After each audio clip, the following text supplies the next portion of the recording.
A group of rich kids sneer, mocking a little blonde girl with a prosthetic leg who sits quietly reading in the corner of Brookstone Academy's courtyard. "Look, the one-legged princess," one of them jeers. Before she can retreat, a poor boy in a worn sweater steps forward. "Leave her alone," he says firmly. The bullies scoff, but he doesn't back down. Neither of them knew it yet, but what happens next will change their lives forever. Before we dive into this story, let us know where you're watching from. We'd love to hear your thoughts. It was one of those mornings that felt too perfect to question. The kind where sunlight draped across the courtyard at Brookstone Academy like it was meant to be there, steady, clean and safe. The red brick walls gleamed. The trimmed hedges stood at attention. Everything looked polished, rehearsed and proper. A picture of order. But sometimes, perfection hides the quietest cruelties. Lila Monroe sat alone on a bench beneath the covered walkway, a small figure with a book open in her lap. Her eyes moved, but she wasn't reading. She was surviving, the way children learn to, when silence becomes their armor. Laughter arrived first, too loud for the distance, bright the way a knife can be bright. "Look who's sitting all by herself." Madison Pierce let the line carry, head tipped, ponytail perfect. Her trio moved with her like a thought finishing itself. Polished sneakers, pressed collars, that unstudied confidence of kids born inside the walls everyone else is trying to climb. "The one-legged princess," Madison sang, a smile that meant nothing and everything. "My mom says your dad doesn't even come to school events. That's so sad. Rich, but nobody wants you." Each sentence dropped into Lila's chest and stayed. She tightened her grip until the edges of the paperback cut into her thumb. "Don't react, don't cry." In her head, Victoria's voice arrived like a door closing. "Weakness invites consequences." "She can't even play tag," one of the girls offered, delighted with herself. "That fake leg would probably fall off." "Careful," Madison added, performing concern. "She might tell her aunt on us." "Oh wait, her aunt's the one who says she needs to toughen up." The laughter that followed was effortless, a well-worn routine. Lila drew a small breath through her nose, the kind meant to make you less visible. The socket of the prosthetic pressed wrong again, an ache she knew how to file away. This other pain had no drawer. It sat beneath the ribs and waited. "That's not nice." The new voice wasn't loud. It didn't need to be. Lila looked up. A boy stood a few feet away, hands in his pockets, uniform a little wrinkled, the rubber at his sneaker toes scuffed to gray. She'd seen him in hallways and at the far edge of assemblies. Noah Carter, one of the scholarship kids. He wasn't tall, he didn't posture. He just stood there like the ground belonged to him too. "She's just sitting here reading," he said. "Leave her alone." For a beat, the courtyard seemed to hold still, as if the day hadn't decided what to do with that sentence. Madison's smile thinned. "Oh look, the charity case talks. Does your mom clean our houses or something?" Noah didn't look at the girls. He kept his eyes on Lila like she was the only person who mattered. "My mom works at the hospital, she helps people." He turned to Madison then, almost curious. "What does yours do besides have lunch and gossip?" The air sharpened. A basketball stopped bouncing somewhere. Heads turned the way birds turn, quick, identical. "You don't talk to me like that," Madison snapped, color rising high on her cheeks. "Do you know who my father is?" "Doesn't matter," Noah said. "Being mean is being mean." The line didn't echo. It settled, heavy, quiet, exact, like dust after something breaks. Lila felt the smallest shift under her breastbone, a loosening she didn't trust. "That's enough." The hall monitor's voice cut through from the walkway. Mrs. Emily had the kind of face that said she had seen absolutely everything and would prefer not to see any more. "Noah." "Madison, principal's office, now." Madison's eyes glossed on command. She started it. She was. "I don't want to hear it," Mrs. Emily said without looking at her. "Both of you." When they were gone, the noise of recess crept back in, shoes squeaking, laughter returning, the sound of normal. But to Lila, nothing felt normal anymore. Someone had stood up for her. Not because they pitied her, not because they wanted attention, but because it was right. "Leave her alone," those 3 words replayed in her mind, warm and steady. When the bell rang, she closed her book and stood slowly. The prosthetic pressed against her leg in the wrong place again, sharp and unforgiving. But for the first time she barely noticed. Her thoughts were still wrapped around that voice, calm, firm, and impossibly kind. She's just sitting here reading. It wasn't just a defense, it was permission, to exist, to be seen, to stop apologizing for being different. And while most would forget what happened that morning, Lila wouldn't, because that was the moment two children from different worlds crossed paths, not knowing that one small act of courage would change her life forever. The city blurred past the car window as Mr. Marcus, the family driver, navigated afternoon traffic. Lila pressed her forehead to the glass, replaying the courtyard scene. She'd wanted to say thank you, but the words had stuck behind her ribs, and then the teacher was there, and he was gone. By the time the car rolled through the gates of the Monroe estate, the moment felt almost like a dream. That evening she sat at the dinner table, her prosthetic hidden beneath a carefully pressed uniform skirt. Already she'd mastered the art of stillness. Movement drew attention, attention led to correction. Shoulders back, Lila. Victoria Hale's voice carried warmth that never quite reached her eyes. You represent this family. Posture matters. Lila straightened automatically, though the adjustment pulled at scar tissue. She'd stopped mentioning the pain months ago. Victoria called it adaptation discomfort, something to overcome through discipline. Jonathan Monroe barely glanced up from his tablet, scrolling through reports for his commercial real estate empire. When he did look at his daughter, something flickered in his expression, regret maybe, or exhaustion. He'd been looking tired ever since Eleanor died. Lila's mother. The woman whose photographs had gradually disappeared from the house until only one remained, tucked in Lila's bedside drawer. Eleanor with her wild curls and paint-stained fingers, laughing at something beyond the camera's frame. Your mother loved you very much, Victoria had said during one of their afternoon sessions. But love isn't always enough. Sometimes we need structure. These things keep us safe. Safe from what? Lila wondered, but never asked. The accident had happened 2 years ago, when Lila was 6. She remembered fragments, her mother's laughter as they drove to the art supply store, sudden screaming metal, then nothing until she woke in a hospital bed, with half her right leg gone, and Victoria's face hovering where her mother's should have been. Your father needs help, Victoria had explained, moving into the house within weeks of Eleanor's death. He's drowning in grief, sweetheart. We have to be strong for him. So Lila had tried to be strong. She'd endured the surgeries, the physical therapy where Victoria watched with eagle eyes. She'd learned to walk again on the prosthetic Victoria had specially ordered. Your aunt knows best, Jonathan had murmured, when Lila tried to tell him it hurt. She's a doctor, princess. Trust her process. That phrase had become a mantra in the Monroe household. Trust the process. Trust Victoria. The next day, the rain had thinned to a mist that clung to Brookstone Academy's windows like breath on glass. Lila escaped to the library at lunch. The quiet there felt safe. Books didn't stare, didn't judge, didn't mock. Silence never demanded explanations. Mrs. Henderson, the librarian, simply nodded when Lila slipped through the door, understanding without needing words that some children needed sanctuary more than social interaction. Lila settled into the window seat, her usual spot, worn smooth by countless lunch periods spent alone. She opened a book at random, tracing words on a page she wasn't really reading. The ache in her leg was dull today, manageable if she didn't move too much. But the ache in her chest hadn't faded at all. It had grown actually, fed by gratitude she couldn't express, and questions she didn't know how to ask. You always read during lunch. The voice made her look up sharply, and there he was. Noah Carter stood a few feet away, backpack slung over one shoulder, his sweater still a little rumpled, sneakers still showing signs of yesterday's puddles, but his eyes were steady, warm in a way she hadn't realized people's eyes could be. No pity in them, no calculation, just simple honest interest.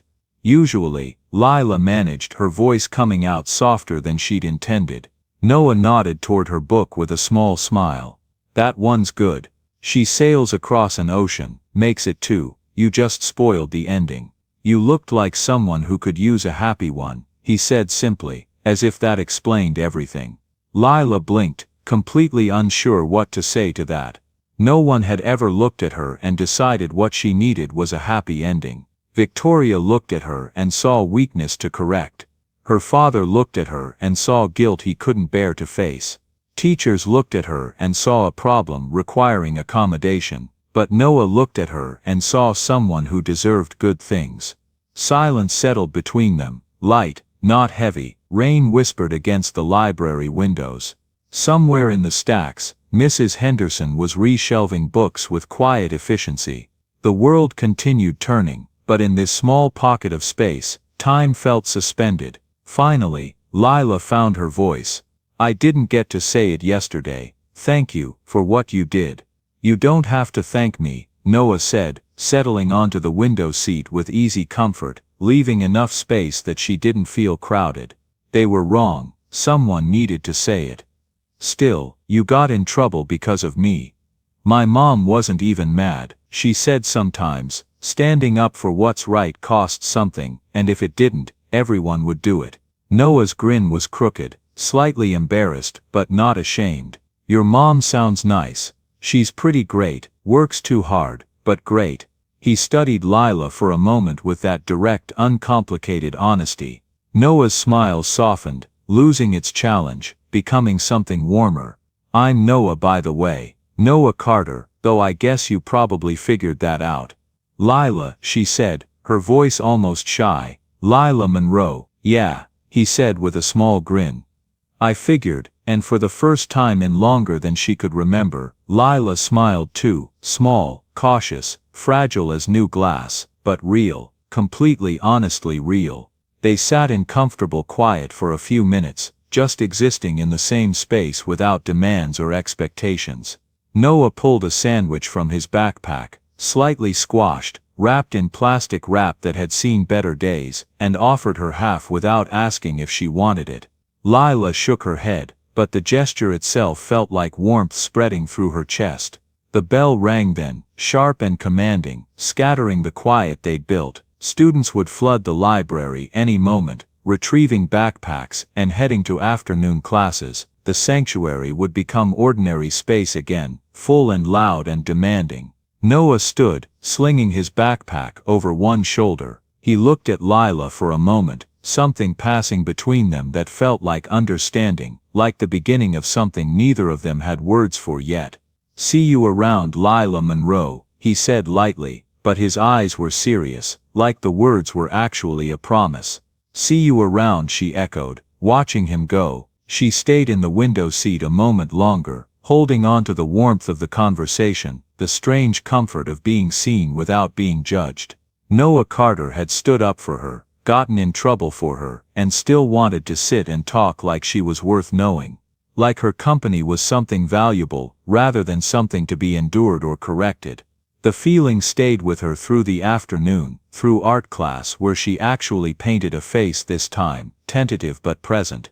Through math where numbers suddenly made sense in ways they hadn't before. Through the final bell and the ride home, where even Mr. Marcus noticed something different. "Good day at school, Miss Lila?" he asked, glancing at her in the rearview mirror.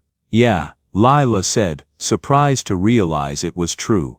Actually, yeah, it was good. And for once when the gates of the Monroe estate swung open and the cold beautiful house appeared before her, Lila didn't feel quite so small, because somewhere in the city, there was a boy named Noah Carter who'd looked at her and seen someone worth defending, someone worth knowing, someone who maybe, possibly, could be a friend.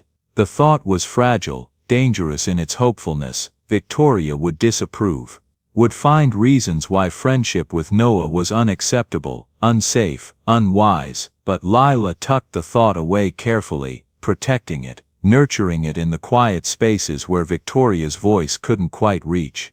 She had smiled today, really smiled, and that small act of rebellion, choosing joy even briefly, felt like the first step towards something she couldn't name yet, but desperately needed. Freedom, maybe, or just the memory of what it felt like to be a person instead of a project. Either way, it was a start.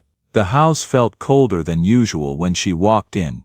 Victoria stood in the foyer, arms crossed, face set in that expression Lila had learned to dread, disappointed but not surprised, as if Lila had merely confirmed low expectations. "Sit down."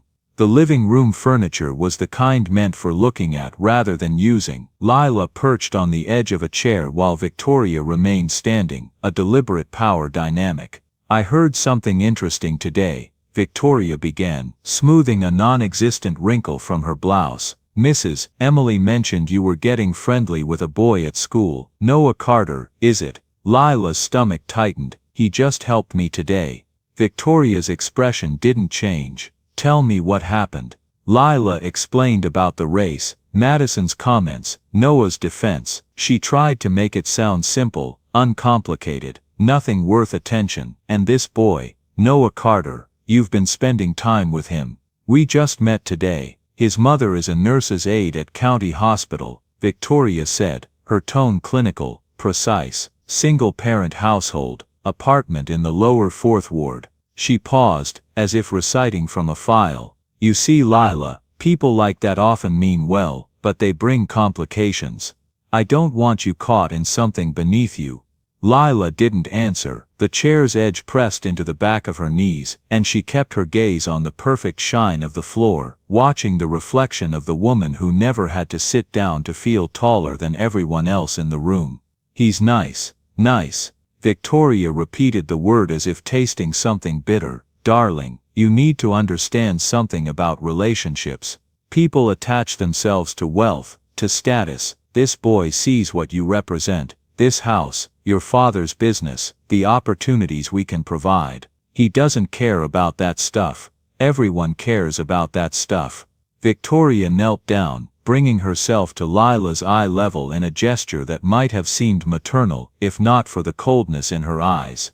"Your mother thought the same thing. She believed people were good, that love conquered all. Look where that faith got her." Lila felt tears prick her eyes. "What do you mean?" Victoria stood abruptly, as if she'd revealed too much. "I mean the world is harder than your mother wanted to believe. I'm trying to prepare you for it. To make you strong. But Noah, you will not associate with that boy anymore." Victoria's voice went sharp. "Is that clear?" "Dad wouldn't. Your father trusts my judgment regarding your welfare. He has enough to manage with his business. This is my domain." She moved toward the hallway, then paused. "Take off your prosthetic. I want to check the fit." Lila's breath caught. These checkups always hurt. Victoria adjusting straps and angles in ways that the prosthetist had specifically said not to do, but arguing only made things worse. She followed Victoria to the first-floor study that had been converted into what Victoria called a therapy room. Medical equipment lined one wall, examination table, various instruments, charts tracking Lila's progress that never quite seemed to show enough improvement, up on the table. Lila climbed up, the paper covering crinkling beneath her.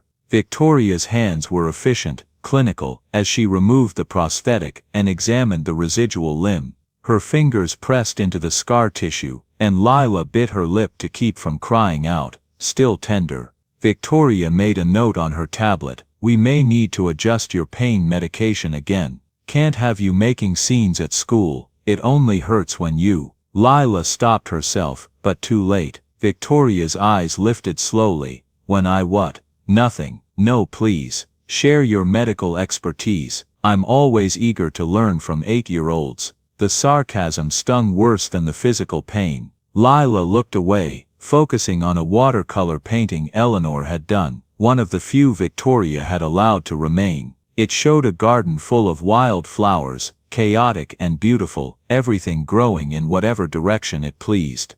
"I'm trying to help you," Victoria said, her voice softening into something almost convincing. "The world isn't kind to people with weaknesses. I'm teaching you to overcome yours.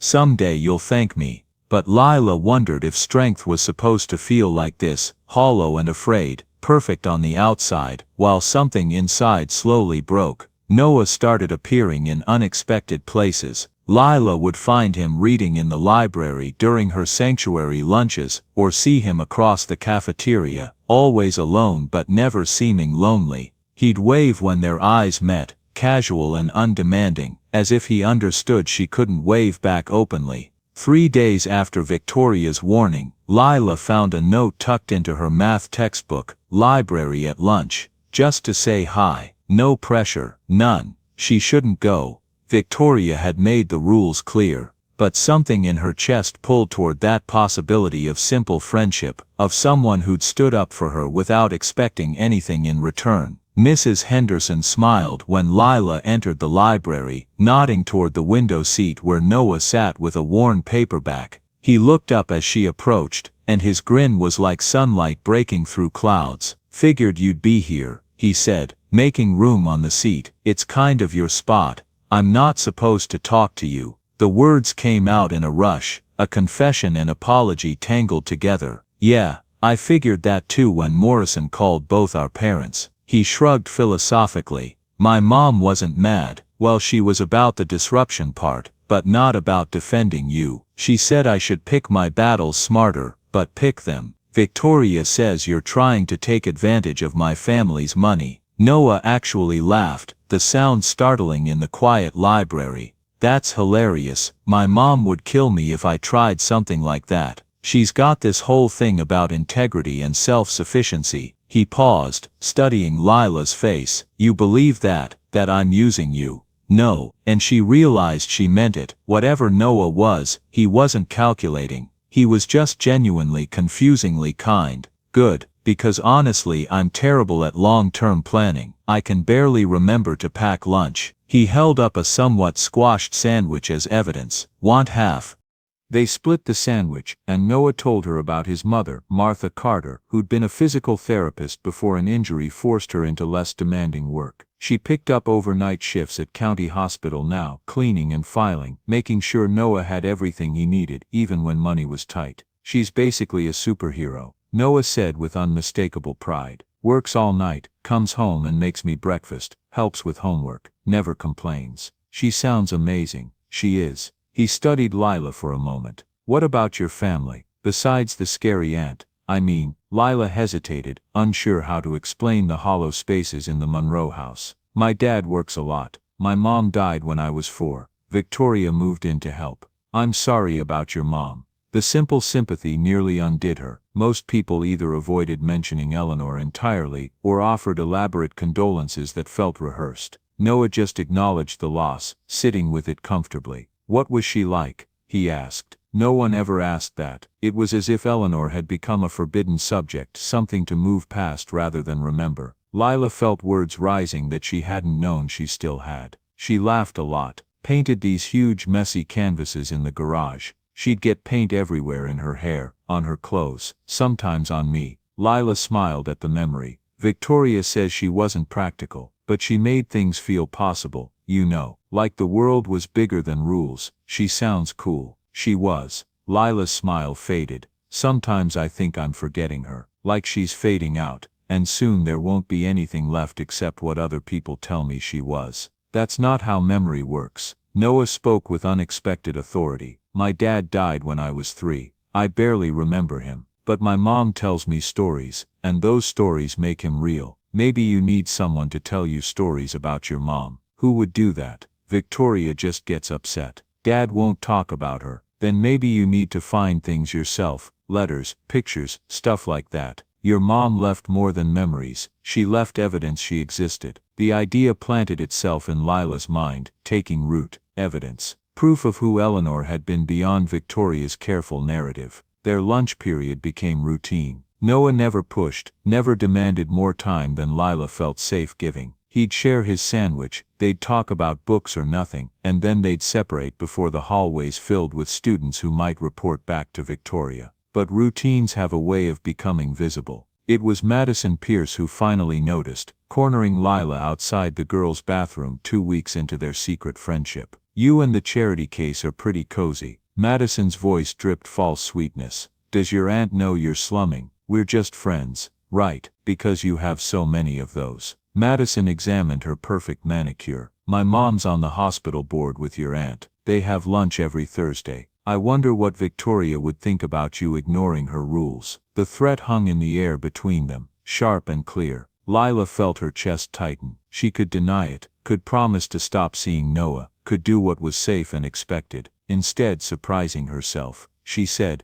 I wonder what your mom would think about you bullying someone with a disability. Pretty sure that's against the school's zero-tolerance policy. Madison's face went pale, then flushed angry red. You wouldn't dare. Try me. They stared at each other for a long moment before Madison spun away, muttering something about freaks sticking together. But she didn't report to Victoria. Small victories, Lila thought. Noah was impressed when she told him, look at you finding your backbone. It's probably stupid. I'll get in trouble eventually. Maybe, but you stood up for yourself. That's not stupid. He made it sound easy, but Lila knew better. Every act of defiance had consequences in the Monroe household. She just had to decide if those consequences were worth it. The answer came sooner than expected. Lila woke that night to voices arguing downstairs. Not unusual. Jonathan and Victoria had been having tense conversations lately, always in low tones that suggested things they didn't want Lila to hear. But tonight the voices were louder, angry. She crept to the top of the stairs, barefoot, silent on plush carpet, her prosthetic still off for the night.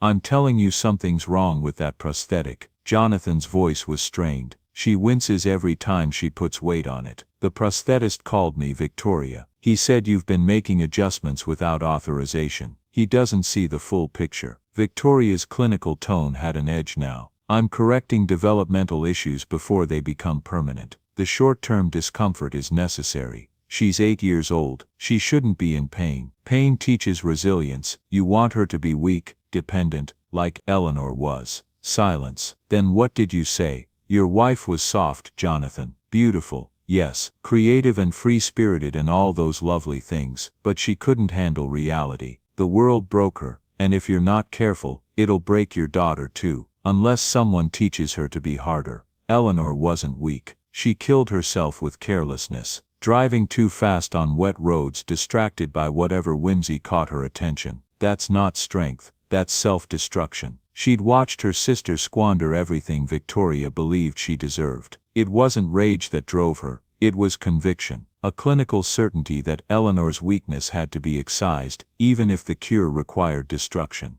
Victoria's voice gentled, turning persuasive. I'm trying to save Lila from that fate. Don't you see? If she learns discipline now, if she understands that survival requires strength, she'll never be as vulnerable as her mother was. You don't get to rewrite Eleanor's death to justify. Jonathan stopped abruptly. Wait, how did you know she was driving too fast? The police report said they couldn't determine speed from the crash evidence. The pause stretched too long. I assumed, Victoria said finally, given the road conditions. You weren't even in Atlanta when it happened. You were at a conference in Miami. Jonathan, you're exhausted. You're not thinking clearly. You told me you arrived the day after the accident, but you knew details about the crash scene that weren't in any report I saw. How? He wanted to ask more, but years of relying on her expertise dulled his instincts. The easiest thing was to believe her. Lila held her breath, pressing against the banister. Something dark was surfacing. Something that had been hidden beneath perfectly maintained surfaces. I think you should go to bed. Victoria's voice had gone cold, clinical. This conversation is becoming unproductive. You're right. Jonathan sounded defeated. I'm probably imagining things. But Lila heard something in her father's voice, not conviction, but retreat. He suspected something but wasn't ready to confront it. Not yet. She made her way back to her room, mind racing. What had Victoria meant? And why did Jonathan sound afraid of his own questions? Sleep wouldn't come. Lila lay in the dark, listening to the house settle around her, thinking about her mother. Eleanor's death had always been presented as an accident, tragic, but simple. A rainy night, a sharp curve, a loss of control. These things happened. But what if they didn't just happen? What if someone made them happen? The thought was too big, too dark to hold on to. Lila pushed it away, but it left a residue of fear that wouldn't dissolve. At school the next day she found Noah waiting at their usual spot. She must have looked shaken because he immediately asked what was wrong. Can you keep a secret? The words escaped before she could reconsider. Yeah, obviously. So she told him about the argument, the strange details Victoria knew, her father's sudden questions. Noah listened without interrupting, his young face serious. That's really messed up, he said finally. You think your aunt had something to do with your mom's accident? I don't know. Maybe I'm making up patterns that aren't there. Or maybe you're seeing something everyone else missed. Noah chewed his lip, thinking. My mom always says trust your gut. If something feels wrong, there's usually a reason. But what can I do? I'm 8. No one's going to believe me if I say I think Victoria killed my mother. Then you need proof. Real evidence, not just feeling. He paused. When's Victoria at work? Afternoons. She has patient appointments from 1 to 8. And your dad? Office until dinner. Noah nodded slowly. So if someone were to say look around the house for anything weird, Tuesday and Thursday afternoons would be good times. I can't do that alone. Who said alone? He grinned, but it was different from his usual smile. Sharper, determined. I'm pretty good at finding things people want hidden. Comes from having a tiny apartment where nothing really has a place to hide. You'd help me. Lila, someone's hurting you on purpose. Your leg, the pain medication, whatever's going on, that's not normal. Yeah, I'll help. They planned carefully, with the seriousness of children who understand they're playing with adult consequences. Thursday afternoon, Lila would tell the driver she felt sick at school. Noah would slip away during PE, meeting her at the corner of Peachtree and West Paces Ferry. They'd have maybe 2 hours before Victoria's appointments ended. The Monday before their planned search, Martha Carter changed everything. Noah had mentioned his mother wanted to meet Lila, just to put a face to the name he kept mentioning. He made it sound casual, but Lila suspected Martha was concerned about her son's mysterious new friend from the wealthy school. They met at Piedmont Park during a Saturday morning when Jonathan thought Lila was at the library, a lie that was becoming easier with practice. Martha was a solid woman with tired eyes and capable hands, wearing scrubs from a night shift she'd just finished. She studied Lila with the kind of thorough attention that missed nothing. So you're the girl my sons decided to rescue. Her voice held warmth but also assessment. Noah's got a habit of adopting strays. Mom, Noah protested. It's a compliment, baby. You get it from me. Martha's smile softened her face. But I need to understand what's going on. Noah says you're having trouble with your prosthetic. Lila hesitated, unused to adult interest that felt genuine rather than clinical. It hurts sometimes. Can I take a look? Martha waited for Lila's nod before kneeling. Her hands were gentle as she examined the fit of the prosthetic through Lila's jeans. After a moment she sat back, frowning. Who's your prosthetist? Dr. Richard Ellis at the Rehabilitation Center. Rick's good, one of the best. Martha's frown deepened. But this fitting's all wrong. The socket alignment is off by at least a few degrees. That'd cause serious pain and tissue damage over time. Who's been adjusting this? My aunt. She says Dr. Ellis doesn't understand my specific needs. Your aunt's a doctor, right? Not an orthopedist or physical therapist. Yeah, but she says, I don't care what she says. Martha's voice went hard. You don't mess with a kid's prosthetic unless you're qualified. This isn't just wrong, it's dangerous. She met Lila's eyes. Honey, has she been doing other things? Adjusting medication, controlling your diet, anything like that? Lila nodded slowly, feeling something unlock in her chest. She says it's all to help me adapt. That's not help. That's harm disguised as help, which is worse. Martha pulled out her phone. I'm calling Rick. He needs to see this. No. Lila's panic was immediate. If Victoria finds out I told someone, she'll what? Martha's voice gentled. What will she do, baby? The question opened a door Lila hadn't known was there. What would Victoria do? Nothing Lila could articulate exactly. No hitting, no overt cruelty, just the tightening of control, the removal of small freedoms, the implication that Lila was the problem, ungrateful and dramatic.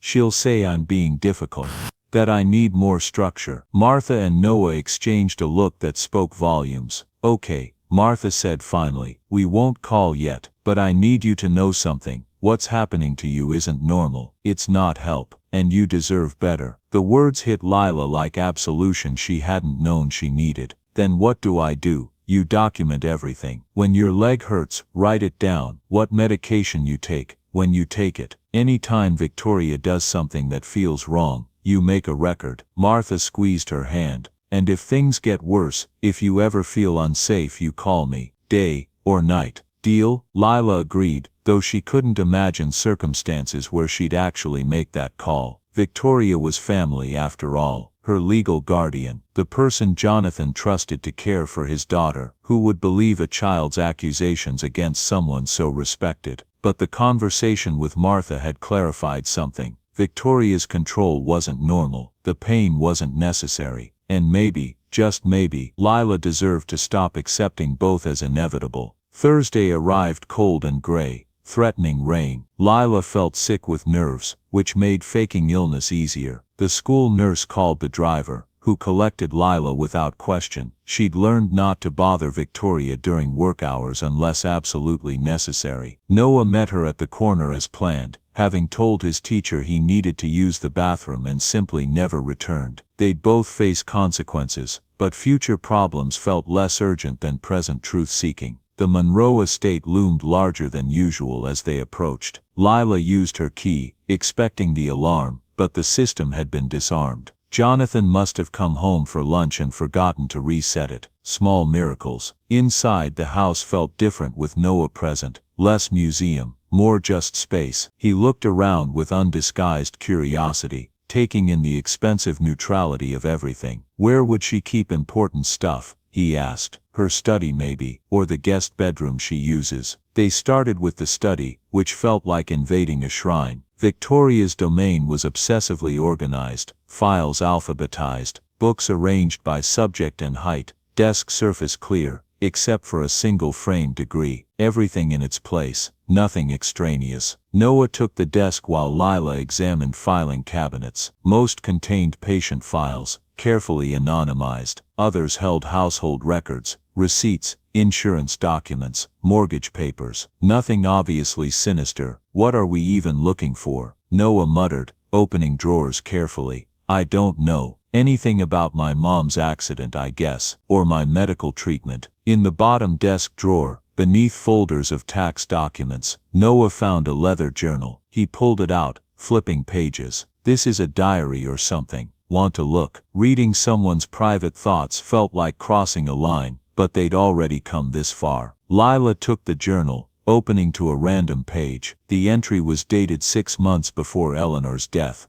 Jonathan remains infatuated despite Eleanor's increasing instability. She suspects something but lacks proof. The situation is becoming untenable. If she forces his hand, I'll have no choice but to accelerate contingencies. Lila's hands shook. What does that mean? What contingencies? Noah leaned over her shoulder, reading. Keep going, there's more. She flipped forward, finding entries that tracked Eleanor's movements, her friendships, her daily routines. Victoria had been watching her sister-in-law, with the attention of a scientist observing an experiment. Then 2 weeks before the accident, brake fluid is surprisingly simple to contaminate. Gradual deterioration would appear mechanical, inevitable. But timing is everything. One can't be hasty about these things. The room spun. Lila sat down hard, journal clutched to her chest. She killed her. Victoria killed my mother. We need to take this, Noah said urgently. Show it to your dad, the police, someone. No one will believe it. She'll say I'm lying, that I forged it or something. Then we photograph every page. Noah pulled out his phone, an older model his mom had gotten cheap, but it had a camera. We'll have backup, multiple copies. They worked quickly, Noah photographing while Lila held pages flat. The journal was extensive, entries going back years, chronicling Victoria's obsession with her sister Eleanor and subsequent fixation on controlling Lila. Recent entries were particularly damning. The child needs more discipline. Proper alignment from an early age prevents weakness later. Jonathan questions my methods, but he's too burdened to intervene effectively. Soon he'll see results. A daughter who succeeds where her mother failed. A legacy I can be proud of. She's completely insane. Noah breathed. This is like villain-level crazy. A sound from downstairs froze them both. The front door opening, footsteps in the foyer, Victoria's voice calling out, Lila, the school said you came home sick. Where are you, darling? They stared at each other in panic. Victoria wasn't supposed to be home for another hour. Closet, Lila whispered, pulling Noah toward the small coat closet in the corner. They squeezed inside among winter jackets and umbrellas, pulling the door nearly shut, leaving just a crack to see through. Victoria entered the study moments later. She stood in the doorway surveying the room with those sharp eyes that missed nothing. Had they left something out of place? A drawer slightly open, a chair moved. She crossed to the desk, running fingers along its surface. Then deliberately, she opened the bottom drawer, where the journal had been. Her stillness was more frightening than any reaction. Slowly she turned toward the filing cabinets, then to the closet. "Come out, Lila." Her voice was perfectly calm. "I know you're here. I can smell your perfume, that awful lavender body spray you think I don't notice you wearing." In the darkness of the closet, Lila felt Noah's hand find hers. His palm was sweaty but his grip was steady. "I'm disappointed," Victoria continued, moving closer. "After everything I've done for you, you repay me with betrayal, with theft of my private property. That journal is mine, Lila. You had no right." The closet door swung open. Victoria stood framed in light, face composed despite the fury in her eyes. Her gaze swept over both children, calculating. "And you brought a witness. How theatrical." She focused on Noah, the Carter boy. "Of course, I should have known you'd corrupt my niece with your influence. You killed her mother," Noah said, voice shaking but defiant. "That journal says so. You sabotaged the car, did it?" Victoria smiled, and the expression was terrible in its pleasantness. "What an active imagination. That journal is therapeutic writing, Mr. Carter. A private space where I process difficult emotions. Any doctors engages in such exercises. The thoughts I write aren't intentions, they're explorations of shadow feelings we all have but rarely acknowledge." "That's not what it sounded like," Lila managed. "Darling, you're 8 years old. You lack the sophistication to understand adult therapeutic processes." Victoria held out her hand. "Give me my journal. Then you and I will discuss appropriate consequences for breaking into my private things. As for you," she turned to Noah, "your involvement here constitutes trespassing. I could have you arrested. Do it." Noah shot back. "I dare you. My mom works with a lawyer who does pro bono cases. He'd love to hear about all this." Victoria's smile never wavered, but something dangerous flickered behind her eyes. "How noble. A child playing hero. It's almost sweet, but you're out of your depth, both of you." "Jonathan needs to see this," Lila said, clutching the journal tighter. "He needs to know what you did. Your father will believe me. He always does. He's so tired, so grateful for my help with you." A hysterical child making wild accusations versus a respected doctor who's dedicated herself to her niece's welfare. Victoria shook her head with false sadness. "It won't even be a question." But the journal could have been written by anyone, could have been altered by a troubled child desperate for attention. There are so many explanations that don't require believing I'm a murderer. She stepped closer. "Give it back, Lila. Last chance." "No." The word hung in the air. Lila had never directly defied Victoria before. The silence stretched thin and dangerous. Then Victoria moved fast, faster than Lila expected. She grabbed for the journal, yanking it from Lila's hands with enough force to send the girl stumbling backward. Noah caught her, and they backed toward the door. "Run!" Noah shouted. They bolted from the study, Victoria's furious voice following them. "You can't leave this house. Where will you go?" "Down the stairs, through the foyer, out the front door." Lila's prosthetic protested with every step, pain shooting up her leg, but adrenaline carried her forward. Behind them, Victoria appeared at the doorway, phone already at her ear. "Yes, I need to report a runaway child and a trespasser." They ran 3 blocks before Lila's leg gave out. She collapsed against a bus shelter, gasping. Noah knelt beside her, pulling out his phone. "Calling my mom. She'll know what to do." Martha answered on the second ring. Noah explained in gasping bursts. "The journal, Victoria's confession, the chase." Martha's voice came through the speaker, urgent but calm. "Stay where you are. I'm calling Detective Ray Washington. He goes to our church. He's good people. Don't move. Don't talk to anyone until we get there. Understand?" "Yes, ma'am." They huddled in the bus shelter while rain began to fall. Lila's leg throbbed, Her heart raced and she couldn't stop shaking. Noah kept one hand on her shoulder, solid and real.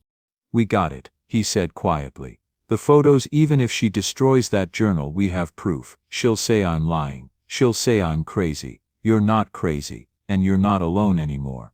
20 minutes later, Martha arrived with a tall black man in plainclothes, Detective Washington. He had kind eyes and a serious demeanor, listening without interrupting as they explained everything. He looked at the photos on Noah's phone, face growing grimmer with each swipe. "This is serious," he said finally. "These allegations, if true, constitute multiple crimes. But investigating a respected professional on a child's testimony won't be easy. We'll need more evidence."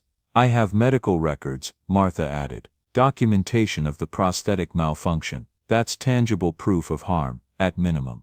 "Good, that's a start." Washington looked at Lila. "Are you willing to make an official statement? It'll be recorded. A social worker will need to be present. Your father will be called. Are you ready for all that?" Lila thought about her mother, Eleanor, with her wild curls and paint-stained hands, laughing at something beyond the camera's frame. If Victoria had stolen that laughter from the world, if she'd killed Eleanor and then wrapped herself around Lila like a suffocating vine, someone needed to say so. "I'm ready." The police station smelled like coffee and industrial cleaner. Lila sat in a child-friendly interview room with soft chairs and muted colors meant to be calming. Detective Washington sat across from her, a video camera recording everything. Martha had insisted on staying, and Washington had agreed after confirming she wasn't family and had no legal conflict. Jonathan arrived 30 minutes into the interview, face gray with shock and confusion. "What's happening?" Victoria called, said Lila ran away with some boy. He stopped seeing his daughter's tear-stained face. "Princess, what's wrong?" "Mr. Monroe, please sit down." Washington gestured to a chair. "Your daughter has made some serious allegations regarding her aunt and your wife's death. We need you to hear what she has to say." So Lila told her father everything. About the pain in her prosthetic that Victoria dismissed, the medication that made her feel foggy, the constant surveillance disguised as care. About finding the journal with its terrible confessions, Victoria's obsessive tracking of Eleanor's movements, the admission about brake fluid. Jonathan listened in stunned silence, his face shifting through disbelief, horror, and something that looked like dawning recognition, as if pieces he'd been ignoring were suddenly forming a picture he couldn't unsee. "That's impossible," he said finally, but his voice lacked conviction. "Victoria's been devoted to Lila. She gave up her own life to help us after Eleanor died. Why would she?" He stopped, unable to finish the sentence. Washington pulled up the photographs on his laptop. "These were taken from a journal found in Miss Hale's study. We've already secured the original with a warrant. I need you to look at these entries, Mr. Monroe." Jonathan read in silence. With each entry he seemed to age, shoulders curving inward. When he finished he sat back, eyes closed. "I knew something was wrong," he whispered. "I knew, but I didn't want to see it. After Eleanor died, I was drowning. Victoria was so capable, so certain. I let her take over because it was easier than facing everything alone." He opened his eyes, focusing on Lila with devastating clarity. "God forgive me. I let her hurt you because I was too much of a coward to be a real father. Mr. Monroe, we'll need you to answer some questions about the time period before your wife's death." Washington's voice was gentle but firm. "Did you notice anything unusual about Miss Hale's behavior? Any interest in Eleanor's schedule, her car maintenance, anything like that?" Jonathan's face changed as memories surfaced. The week before the accident, Victoria was visiting. She asked to borrow Eleanor's car, said hers was making a strange noise and she had an early appointment. Eleanor let her take it. His voice dropped. "The next day Eleanor mentioned the brakes felt soft. We scheduled a mechanic appointment, but the accident happened first." The room went silent except for the hum of recording equipment. "Victoria had access to your wife's vehicle," Washington confirmed, making notes, "and the brake failure occurred shortly after. That establishes opportunity." He looked up. "Did your sister-in-law have any reason to wish your wife harm?" "They weren't close." Jonathan chose words carefully as if testing them. "Victoria always felt Eleanor wasn't suitable for me. She thought Eleanor was irresponsible, too artistic, not serious enough. After we married, Victoria's visits became less frequent, but when she did come, there was tension." "Did she ever express those feelings directly?" Once at a family dinner, she'd been drinking and said something about how Eleanor would drag me down, that I'd regret choosing creativity over stability. Eleanor laughed it off, but Victoria wasn't laughing. Jonathan's hands clenched. I should have paid attention. I should have protected them both. The interview continued for another hour. Washington methodical in his questions, building a timeline of Victoria's access, opportunity, and potential motive. Through it all, Lila sat quietly, watching her father's face as he confronted the truth he'd been avoiding. Finally, Washington stood. I'm going to recommend immediate protective custody for Lila. Miss Hale shouldn't have any unsupervised contact until this investigation concludes. Mr. Monroe, I'll need you to sign some paperwork, whatever you need. Jonathan's voice was hollow. Whatever keeps my daughter safe. As they prepared to leave, Washington's phone buzzed. He stepped away to answer, face darkening as he listened. When he returned, his expression was grim. That was patrol. They went to your residence to bring Miss Hale in for questioning. She's gone. Packed a bag and left. We've issued a bulo be on the lookout alert, but she's had a 2-hour head start. Jonathan stood abruptly. She ran. That's as good as a confession. It's certainly suspicious behavior. Washington agreed. But we still need to build a solid case. Flight suggests guilt, but it doesn't prove murder. What about Eleanor's car? Martha spoke up for the first time. The one from the accident. Where is it now? Likely salvaged years ago, but I'll check. Washington made another note. If any forensic evidence exists regarding brake tampering, it would be in the original accident report. Over the next few days, the Monroe house became a crime scene. Investigators combed through Victoria's study, seizing files and electronics. They found more journals, each one documenting years of obsessive observation. Victoria had tracked Eleanor's every move, her friendships, her marriage, with the detailed attention of someone planning something terrible. But the most damning evidence came from Victoria's computer. Deleted browser history revealed searches for undetectable brake line damage, how to puncture brake fluid reservoir, and accident investigation procedures. She'd researched extensively, learning how to create mechanical failure that would look natural. The prosecutor's office moved quickly. Victoria Hale was charged in absentia with first-degree murder, child endangerment, and assault. A nationwide warrant was issued for her arrest. Jonathan moved through those days like a ghost, organizing his daughter's care while wrestling with guilt so profound it seemed to physically diminish him. He rehired the previous housekeeper, arranged for Lila to see a trauma counselor, and contacted Dr. Ellis to properly fit her prosthetic. Why didn't I see it? He asked Martha one afternoon when she came to check on Lila. They sat in the kitchen while Lila slept upstairs, finally free of the medications Victoria had been forcing on her. How could I live in the same house and not see what was happening? Because she was good at hiding. Martha's voice held more gentleness than Jonathan probably deserved. People like Victoria, they know how to wear normal as a disguise. And you were grieving. Grief makes us vulnerable to anyone who offers to carry some of the weight. I should have been stronger. For Lila, for Eleanor's memory. Should have doesn't help anyone. What matters is what you do now. Martha fixed him with a steady look. That child upstairs needs a father who shows up. Not perfect, not guilt-ridden, just present. Can you do that? I don't know how. Then you learn. Same as the rest of us. She stood gathering her purse. My Noah had a deadbeat dad who left when times got hard. I had to learn how to be enough parent for two. It's not about having all the answers. It's about being there when your kid needs you, even when you're scared or unsure. After she left, Jonathan climbed the stairs to Lila's room. She was awake, staring at the ceiling with that too old expression children get when innocence is stripped away prematurely. Can I come in? He asked from the doorway. Lila nodded, and Jonathan sat carefully on the edge of her bed. They hadn't really talked since the police station, not about anything that mattered. I'm sorry, he said finally. I know that's not enough, but I need you to hear it. I failed you. I failed your mother. I let someone dangerous into our home because I was too weak to do the hard work of being a parent alone. You didn't know. I should have. There were signs, your pain, your fear, the way you got quieter and smaller. I saw all of it and told myself, Victoria knew best. He reached for Lila's hand, relieved when she didn't pull away. I'll never forgive myself for that, but if you'll let me, I want to try to be the father you deserve, starting now. What about Victoria?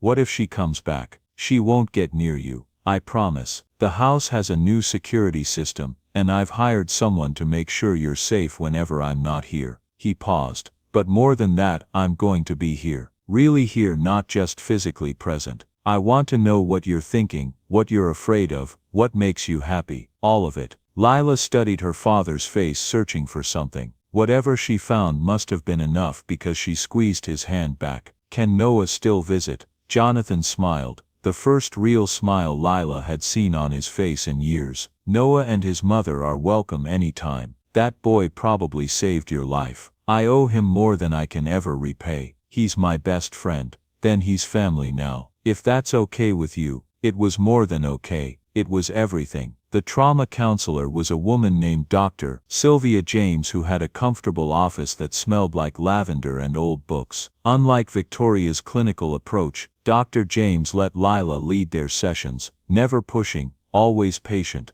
Healing isn't a straight line, she told Lila during their third meeting. Some days you'll feel strong, other days the fear will come back. Both are normal, both are okay. The fear did come back, especially at night. Lila would wake gasping from nightmares where Victoria stood at the foot of her bed, smiling that terrible pleasant smile. Jonathan started sleeping in the room next to hers, door open, so she could call out if needed. I'm scared I'm broken, Lila admitted one night after a particularly bad dream. Jonathan sat on her bed, stroking her hair like Eleanor used to. You're not broken, you're hurt. There's a difference. Broken things can't heal, hurt things can. How do you know? Because I'm hurt too. Your mother's death hurt me so badly I thought I'd never feel whole again. I let that hurt make me weak, let it stop me from being who you needed. But I'm trying now. We can heal together. The prosthetic fitting with Dr. Ellis revealed the extent of Victoria's sabotage. The socket had been deliberately misaligned,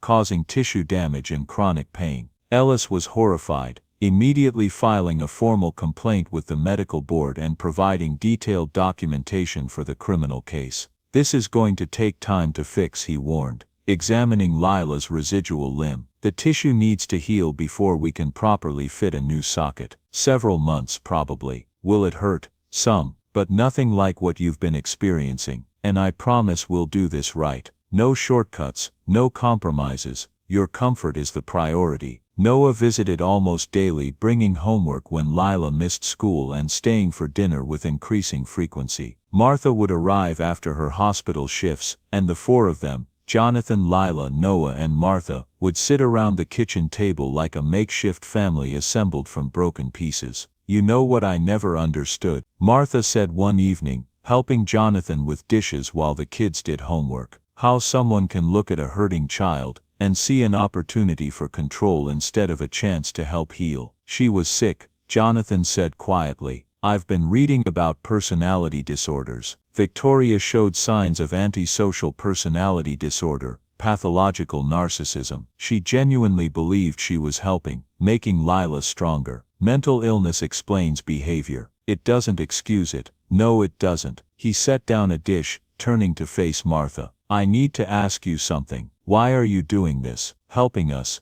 I mean. You barely knew Lila before all this happened. Martha considered the question seriously. My son cares about your daughter. That's reason enough. But also, she paused. I've spent my whole life cleaning up after people who have more money than sense, watching the wealthy treat folks like me, as if we're invisible. You could have dismissed Noah as the poor kid trying to social climb, the way Victoria did. You didn't. You treated him with respect, made him welcome. That means something. He saved Lila's life. And you're letting her keep him in it. Plenty of rich folks would have said thank you and shown us the door once the crisis passed. She met his eyes directly. You're not perfect, Jonathan, but you're trying. That's more than most. 6 weeks after Victoria's disappearance, Detective Washington called with news. We found her, living under an assumed name in a small town in Oregon. Local police are bringing her in now. She'll be extradited back to Georgia to face charges. The news should have brought relief. Instead, Lila felt a confusing mix of emotions: fear that Victoria would somehow talk her way free, anger at the months of pain inflicted, and something she didn't want to acknowledge: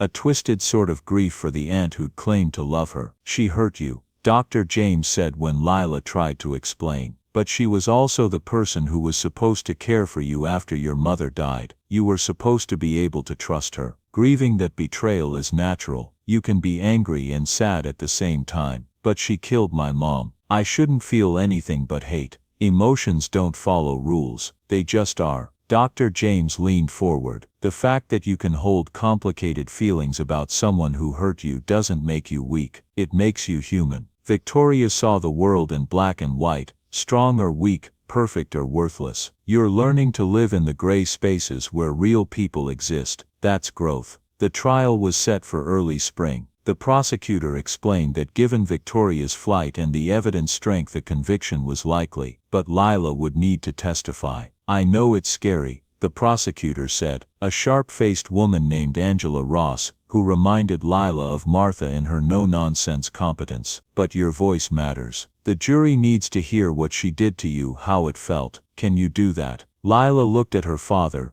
at Noah sitting beside her, at Martha standing protectively nearby, her family not by blood but by choice. I can do it. The courtroom was smaller than Lila expected from television. All wood paneling and formal order. She sat between Jonathan and the victim advocate, a gentle woman named Patricia who explained each stage of the process. Victoria entered in an orange jumpsuit, wrists cuffed, looking older than Lila remembered. Their eyes met across the room, and something flickered in Victoria's expression. Not remorse, Lila thought, but calculation. She was already planning her defense, figuring angles. The trial lasted 2 weeks. Prosecutors presented the journals, the computer searches, testimony from the original accident investigator who confirmed the brake lines showed signs of tampering missed in the initial review. They called Dr. Ellis, who explained the deliberate prosthetic misalignment in clinical detail that made jurors visibly uncomfortable. Martha testified about the medical neglect she'd witnessed. That child was in constant pain, she said firmly, and the person responsible was the one claiming to care for her. Then it was Lila's turn. She walked to the witness stand on her properly fitted prosthetic, which no longer hurt with every step. Patricia had coached her.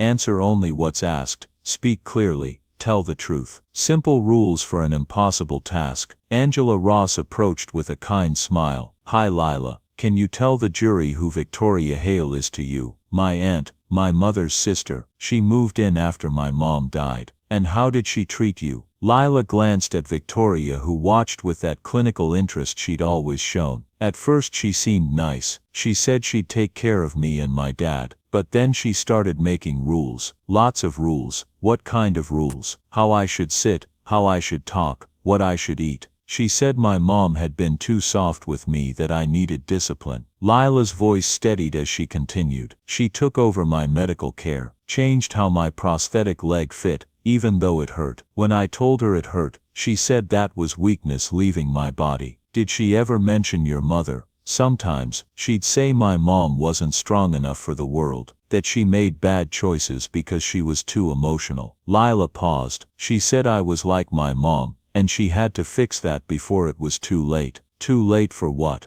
I don't know, but the way she said it scared me. The defense attorney, a slick man in an expensive suit, tried to shake her testimony on cross-examination. Isn't it true that Miss Hale was simply trying to help you adjust to your disability? No, she was hurting me on purpose. You're 8 years old. How can you possibly know her intentions? Lila met his eyes directly, because when something hurts, and you tell someone, and they make it hurt more, that's on purpose. The answer resonated through the courtroom. Even the defense attorney seemed momentarily at a loss. Victoria took the stand in her own defense, composed and articulate. She wept convincingly when discussing Eleanor's death, presenting herself as a devoted sister struggling with complicated grief. The journals were therapeutic exercises, she claimed. The computer searches were research for a paper on accident investigation psychology. The prosthetic issues were simply a medical difference of opinion. I loved that child, she said, looking directly at the jury. Everything I did was to help her become strong, independent. If I made mistakes in methodology, they were mistakes of love, not malice.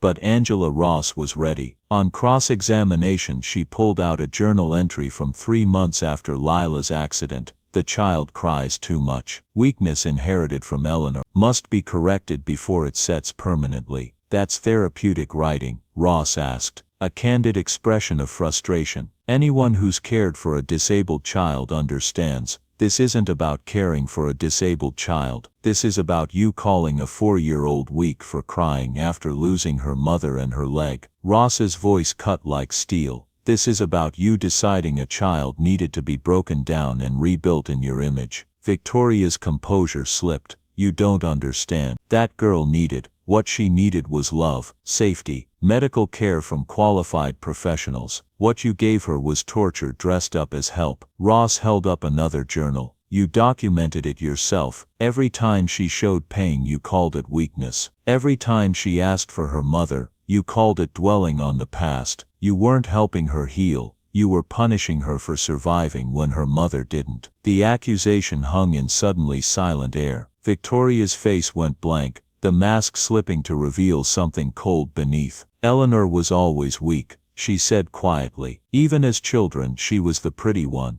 the artistic one, the one everyone loved. I was the smart one, the capable one. But people didn't love me the way they loved her. When Jonathan chose her I knew it was a mistake. She'd destroy him eventually, drag him down with her foolishness. So you killed her. I freed him. Victoria spoke as if explaining something obvious, and I tried to save Lila from her mother's fate. If she'd just cooperated, just learned to be strong. You tortured a child because you were jealous of her mother. Ross's voice held contempt. And when your brother-in-law dared to question your methods, you were prepared to lose him too, rather than admit you were wrong. Isn't that the truth? Victoria didn't answer. She didn't need to. The confession was written on her face. The jury deliberated for 3 hours, guilty on all counts. At sentencing the judge looked at Victoria with something like pity. You had every advantage, education, resources, professional standing. You used those advantages to commit murder and torture a child who'd already lost her mother. I'm sentencing you to life in prison without possibility of parole for the murder of Eleanor Monroe, plus 25 years for child endangerment and assault. You'll never hurt another child again. Victoria's face remained blank as they led her away. She didn't look at Lila, didn't acknowledge Jonathan. She simply left, as if this were merely another appointment that hadn't gone as planned. Spring came to Atlanta with a vengeance, sudden warmth, flowering dogwoods, the kind of rebirth that felt almost aggressive in its optimism. The Monroe house had been professionally cleaned, Victoria's presence systematically erased. Jonathan had hired an interior designer, someone who worked with Lila to choose new colors, new furniture, remaking the space into something warmer. Eleanor's paintings came out of storage. They hung throughout the house now, bold abstracts, gentle landscapes, portraits of a laughing girl who'd grown into Lila. Jonathan had them professionally framed, treating his late wife's work with the respect it deserved. Your mother was talented, he told Lila as they hung the largest painting in the living room, a swirling sunset that seemed to dance with light. I'd forgotten that. Or maybe I forced myself to forget because remembering hurt too much. But she deserves to be remembered. You deserve to know who she really was. They started going through boxes of Eleanor's belongings that had been packed away, letters to infant Lila, describing hopes and dreams for her daughter's future, sketchbooks full of drawings, some finished, some barely started,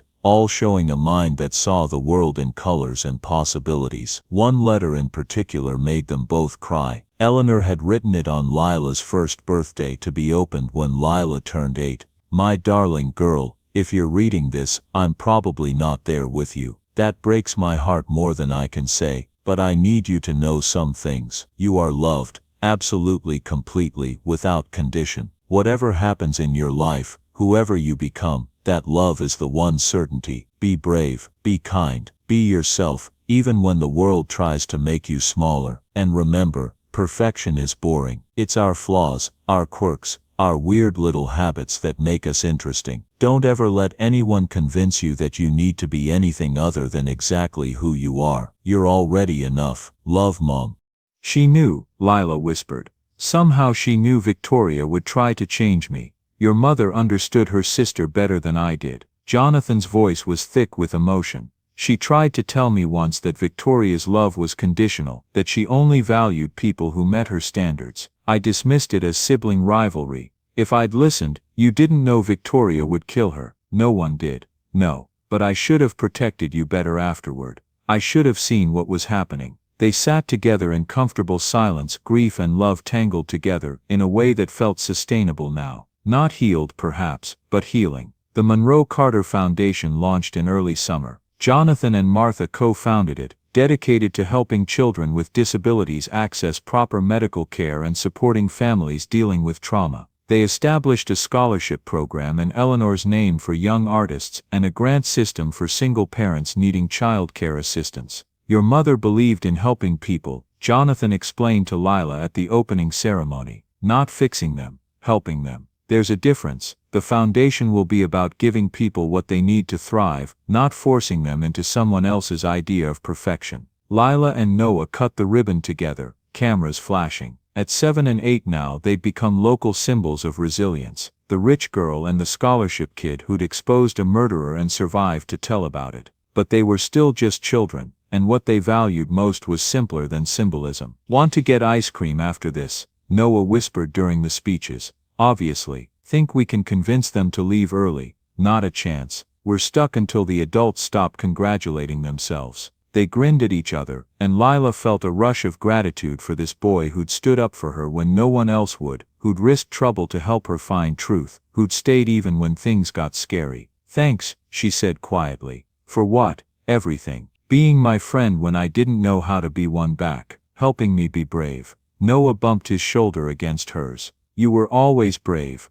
I just helped you remember. Dr. Ellis presented Lila with her new prosthetic that fall, a custom design that actually fit properly, painted with colors she'd chosen herself. Bright turquoise with silver stars, nothing subtle about it. I thought you'd want something that blended in, Ellis admitted. Most kids do. I did want that. When Victoria was choosing, Lila ran her hand over the vibrant surface. But she's gone now. I don't have to hide anymore. Learning to walk on the properly fitted prosthetic felt like learning to walk all over again. But this time there was no pain, no correction, just patient encouragement from physical therapists who actually cared about her comfort. Martha often came to appointments, consulting with Ellis and the PT team. Your body went through trauma, she explained to Lila. Physical trauma from the accident and the bad prosthetic, but also trauma from the fear and control. Healing means addressing all of it, not just the leg. Does it ever stop hurting? The physical pain, mostly, yes. The emotional stuff.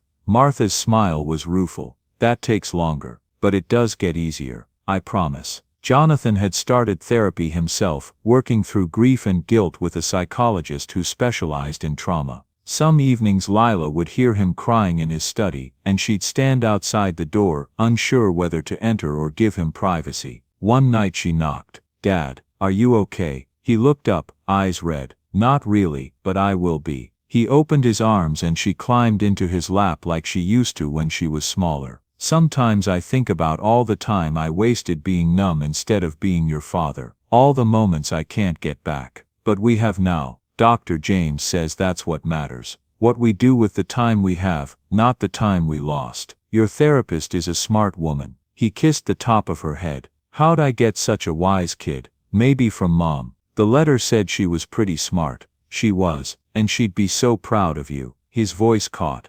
I'm proud of you. For surviving, for speaking up, for being strong enough to heal. I'm not that strong. Lila, you survived 2 years of torture and found the courage to stop it. You're one of the strongest people I know. 3rd grade started at a new school, a smaller private academy that Jonathan chose specifically for its inclusive environment and strong counseling program. No more Brookstone and its culture of casual cruelty. Noah transferred too, his tuition covered by the foundation Jonathan had established. They sat together at lunch, did homework at each other's houses, and slowly built the kind of normal childhood that had been stolen from them. Lila made other friends too, kids who saw her prosthetic and shrugged, more interested in whether she was good at Foursquare or preferred reading to gym. The casual acceptance was strange at first, almost uncomfortable. She kept waiting for judgment that never came. Not everyone's like Victoria. Noah reminded her. Most people are basically okay if you give them the chance. When did you get so wise?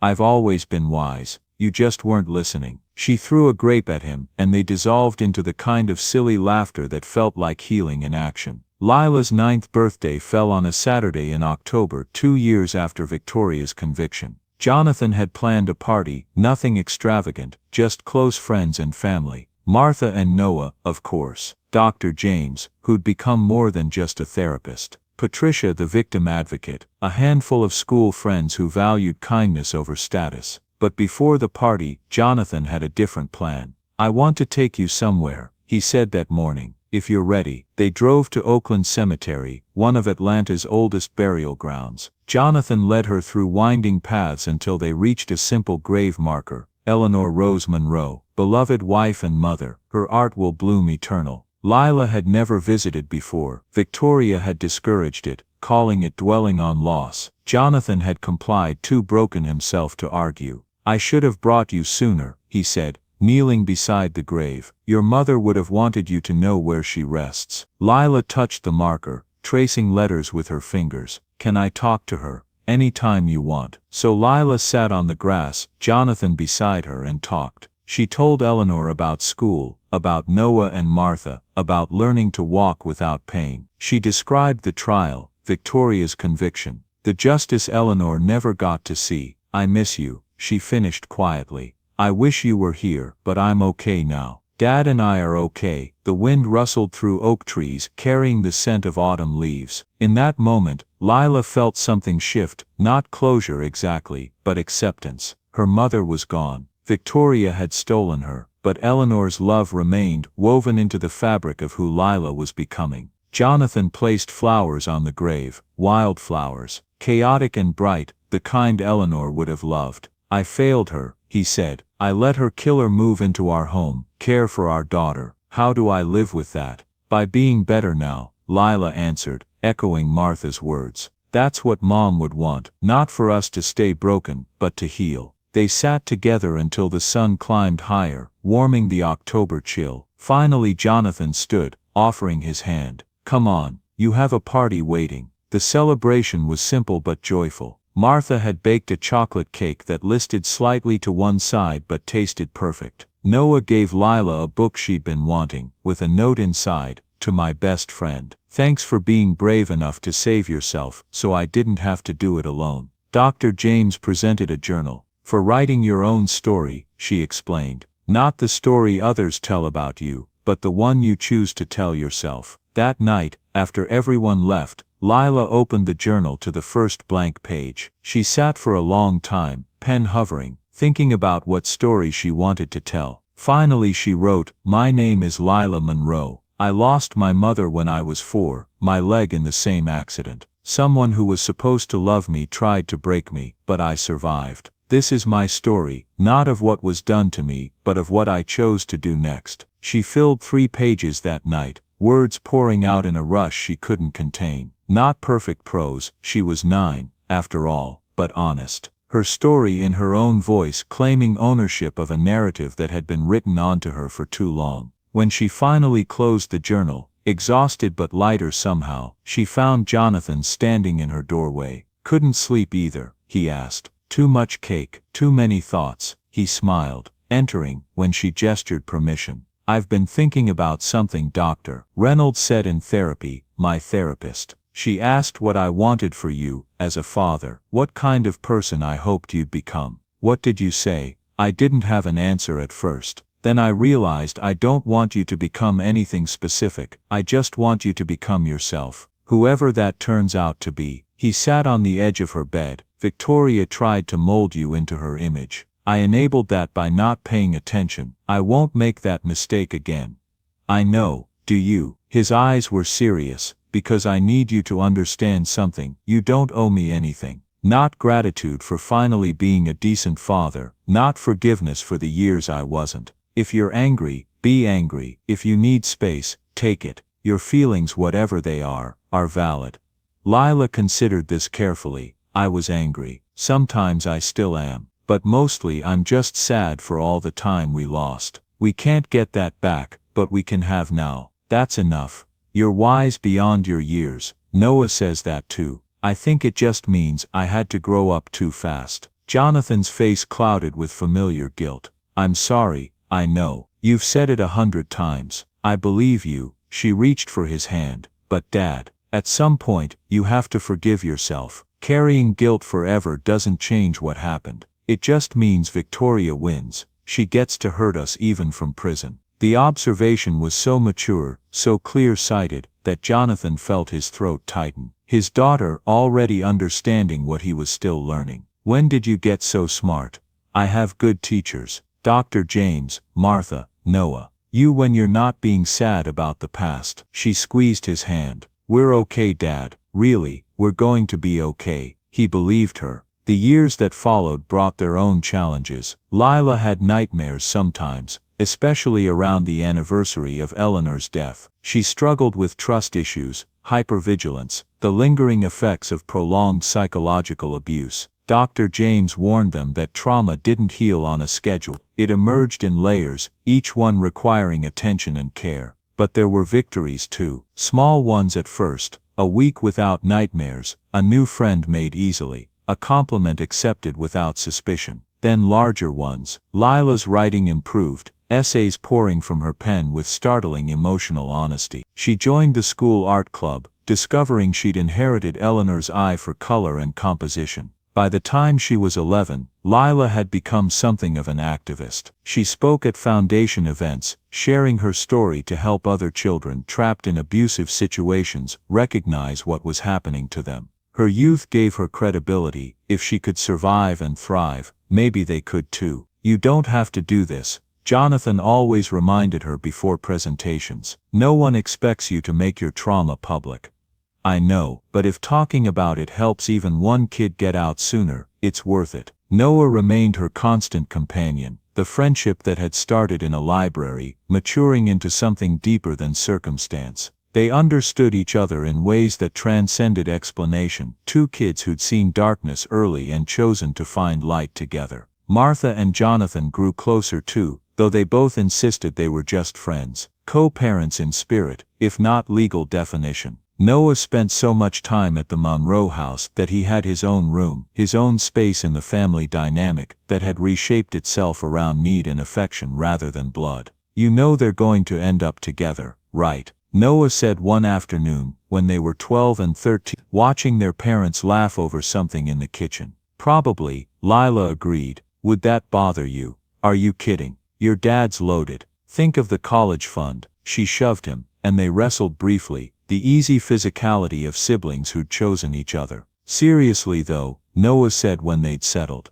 would you be okay with it, if they did become a thing? Lila thought about it honestly. Yeah, my mom's gone. Victoria tried to replace her, but that was about control, not love. If Dad finds happiness again, really finds it, Mom would want that. I want that. Cool, because my mom deserves someone who treats her right, and your dad's finally figured out how to be a decent human. How generous of you to notice. They grinned at each other, partners in the family they were building from pieces of brokenness. The one shadow that remained was Victoria herself. She was permitted limited communication from prison, 1 letter per month, subject to monitoring. At first Lila refused to read them. The letters piled up in Jonathan's study, unopened. But as Lila grew older, curiosity eventually won. At 13, she asked to see them. Are you sure? Dr. James asked during their session. You don't owe her your attention. I know, but maybe I need to see what she says, to understand, if that's possible. So she read them, all 27 letters, written over 3 years. They were disturbing in their consistency. Victoria maintained that she'd been trying to help, that Lila had misunderstood her intentions, that someday she'd realize everything had been for her own good. No remorse, no genuine apology, just justification wrapped in maternal language. The final letter, written just weeks before, ended, "You'll understand when you're older. The world requires strength. I gave you that gift, even if you can't see it yet. Someday you'll thank me." Lila set down the letter, feeling nothing but pity. She really believes it. She's not pretending. She genuinely thinks she was helping. Does that change how you feel? Dr. James asked. No, understanding why someone hurt you doesn't make it okay. It just makes it sad. Lila looked at her therapist. I don't forgive her. I don't even want to. But I think I'm done being angry. That takes too much energy. What do you want instead? To focus on the people who actually love me, to live well. That's the best revenge, right? Being happy despite everything she did. Dr. James smiled. That's not revenge, that's healing. And yes, it's the best possible outcome. Lila never wrote back. She instructed the prison to stop forwarding Victoria's letters. There was nothing more to say, no closure to be found in continuing engagement. Victoria would spend her life in prison, convinced of her own righteousness. Lila would spend hers building something better. Lila turned 15 in October. The girl who'd once hidden in libraries and minimized her presence now moved through the world with quiet confidence. She wore her prosthetic openly, sometimes decorated with designs she painted herself. Flowers one month, stars the next, abstract patterns that reflected whatever mood she was in. She'd grown tall, with Eleanor's curly hair and Jonathan's serious eyes. She wrote constantly, essays, stories, poetry, processing her experiences through words. The school literary magazine featured her work regularly, pieces that made teachers uncomfortable with their raw honesty. One essay in particular, titled The Weight of Perfection, went semi-viral after a teacher submitted it to a national contest. Lila wrote about growing up under Victoria's control, about learning that perfection was a weapon, about the freedom found in accepting imperfection. The essay ended, "They say what doesn't kill you makes you stronger, but that's not quite right. What doesn't kill you just doesn't kill you. You decide what to do with the survival. I chose to let it make me kinder. That I think would disappoint my abuser more than any revenge ever could." The essay won first place. The prize included a scholarship fund and an invitation to speak at a youth empowerment conference in Washington. Lila accepted, with Jonathan and Noah accompanying her. Standing on that stage, looking at hundreds of young faces, Lila felt Eleanor's presence like a warm hand on her shoulder. This was what her mother had wanted, for Lila to be brave, kind herself. Not perfect, just real. "My story could have ended differently," she told the audience. "I could have stayed silent, could have believed I deserved the pain, could have grown up thinking love was supposed to hurt." She paused, "But I had people who showed me different. A boy who stood up for me when he didn't have to. His mother who recognized harm and refused to look away. My father who finally woke up and chose to be present. A therapist who taught me that healing doesn't mean forgetting, it means integrating the pain into who you become." In the audience, Jonathan wiped his eyes. Noah gave him a tissue, rolling his eyes affectionately. "Dude, you cry every time she speaks. She's my daughter, I'm allowed." Fair point. After the conference, they walked the National Mall, three people connected by trauma and choice. Washington was beautiful in autumn, monuments gleaming under clear skies. "I've been thinking about something," Lila said as they approached the Lincoln Memorial. "The foundation needs a youth advisory board, kids who've been through the system, who can speak to what actually helps versus what adults think should help." "That's a great idea," Jonathan agreed. "You want to lead it, maybe, if I can balance it with school and writing." She glanced at Noah. "You in?" "Obviously, someone needs to keep you from taking yourself too seriously." They climbed the memorial steps, standing before Lincoln's massive figure. Lila read the Gettysburg Address engraved on the wall, struck by the phrase that government of the people by the people for the people shall not perish from the earth. "We should add that to the foundation mission," she said. "Support of the people by the people for the people. Not experts deciding what's best, but actual people helping each other." "I love it," Martha said, appearing behind them with coffee she'd gone to find. "Make it official at the next board meeting." They spent the afternoon touring museums, being tourists without agenda. It felt normal, blessedly simple, just a family, unconventional, assembled from broken pieces, but real. That evening, in their hotel room, Jonathan knocked on Lila's door. She was journaling, as she did most nights now. "Come in." He entered carrying a wrapped box. "I have something for you." "Was going to wait until we got home, but this seems like the right moment." Lila set aside her journal, curious. She opened the box carefully, finding a leather portfolio inside. She unzipped it, breath-catching. Eleanor's paintings, not the large canvases hanging in the house, but smaller pieces, watercolors, sketches, studies done quickly, intimate glimpses into how Eleanor saw the world. These were in storage, Jonathan explained. I was going through boxes last month and found them. Your mother did these the year before she died. Look at the dates. Lila checked. Each piece was dated and titled. She worked through them chronologically, watching Eleanor's artistic journey. Then she reached the final painting. It showed a girl, standing in a field of wildflowers. She had one leg and wore a bright red prosthetic, but she wasn't sad or diminished. She was dancing, arms spread wide, face turned toward the sun. The painting was titled Lila, As She Will Be, My Brave Beautiful Girl. Lila stared, tears streaming. She drew me, before the accident, before any of this happened. Look at the date, 6 months before Eleanor's death, a year before the accident that took Lila's leg. I don't understand. How did she know? Jonathan's voice was thick.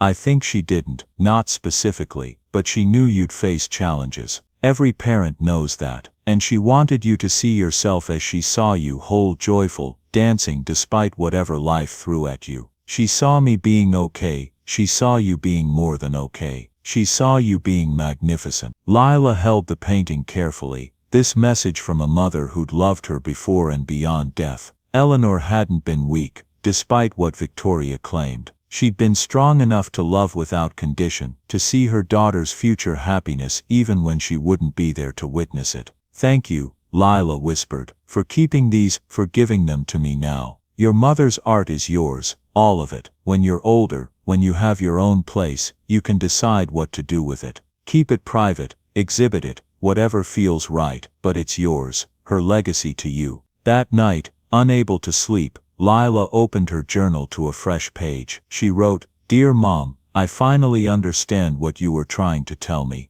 Perfection isn't the goal. Perfection is boring, sterile, lifeless. You wanted me to be messy and real and fully alive. Victoria tried to take that away, but she couldn't, not completely, because you planted something in me, a seed of wildness, of art, of joy, that nothing can kill. I'm dancing now, Mom. Not perfectly, not gracefully, but I'm dancing. And I know you're watching somewhere, proud of the girl I'm becoming. Not despite my scars, but including them. I love you, I forgive you for leaving, even though you didn't want to. And I promise to live big enough for both of us. Love always, Lila. She closed the journal, feeling something settle in her chest. Peace maybe, or acceptance. The understanding that she carried her mother forward, not by being perfect, but by being authentically herself. The next morning, their last in Washington, they visited the National Cathedral. None of them were particularly religious, but the space felt sacred, appropriate.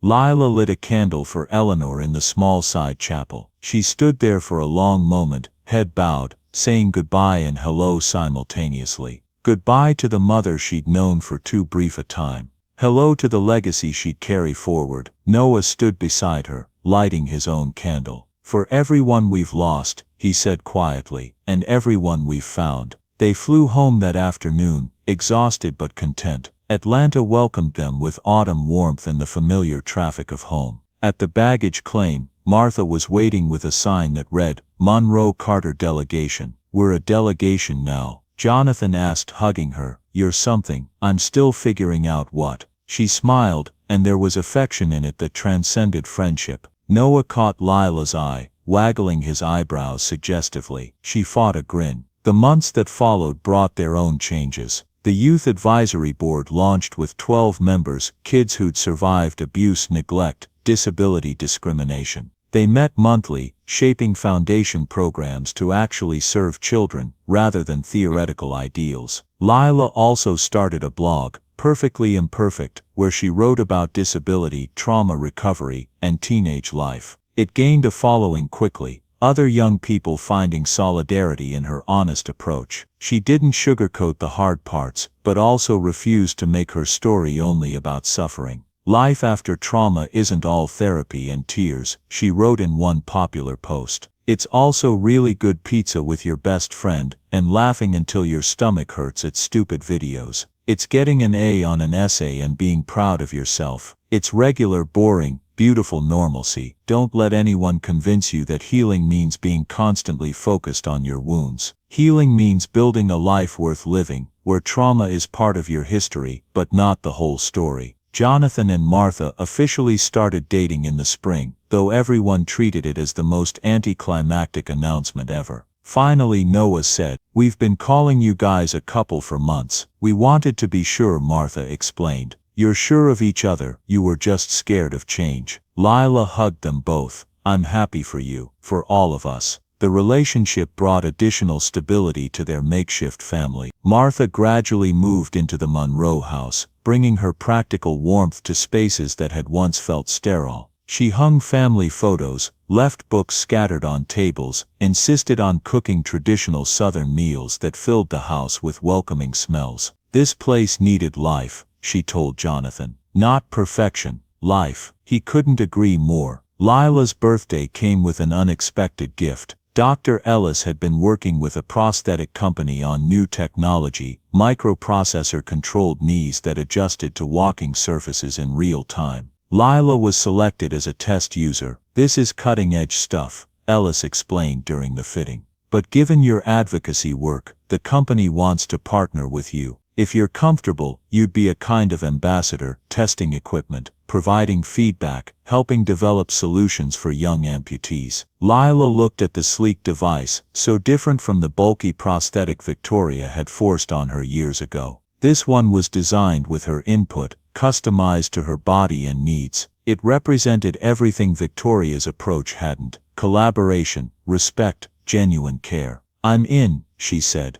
The new prosthetic changed her mobility significantly. She could walk faster, navigate uneven ground more easily, even run without discomfort. The freedom was exhilarating. Noah insisted they celebrate properly. "Race you to the end of the block. You'll lose. Probably. But I'll lose to my best friend being awesome, so that's still a win." They raced, Lila winning easily, both of them breathless and laughing at the finish. In that moment, Lila felt purely, perfectly happy, not despite her prosthetic, but simply existing alongside it, a tool that enabled her life without defining it. That summer, the foundation opened a residential program for children escaping abuse. The Eleanor Monroe House, they called it, a safe space where kids could heal without judgment. Bright, artistic, full of light, everything Eleanor had been. At the opening ceremony, Lila unveiled a mural she'd painted on the main hallway wall. It showed wildflowers growing through concrete, vibrant and unstoppable. "My mother painted flowers a lot," she told the assembled crowd.